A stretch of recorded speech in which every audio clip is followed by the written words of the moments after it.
Dito yung mga kangaroo nagtatago. Ayun, may nakita ako isa. Doon sa loob. Ayun sila.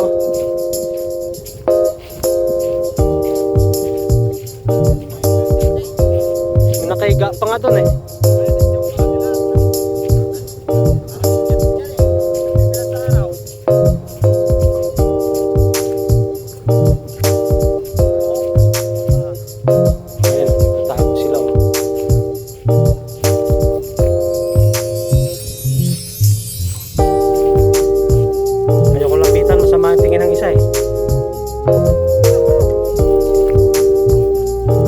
Pre, kumusta?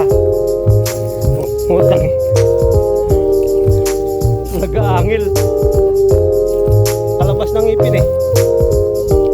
Lalaki to siguro. Pre, pasya lang kami pre. Relax ka lang. O isa. Hindi pwedeng lapitan naman ng maangil eh. Baka malalapak eh.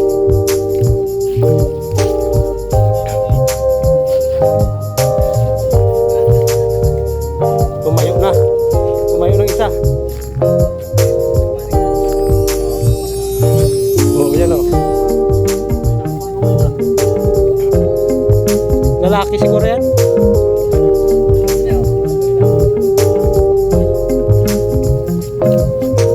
Yan, nakahiga babae yan. Yan, sumalo. Yan na.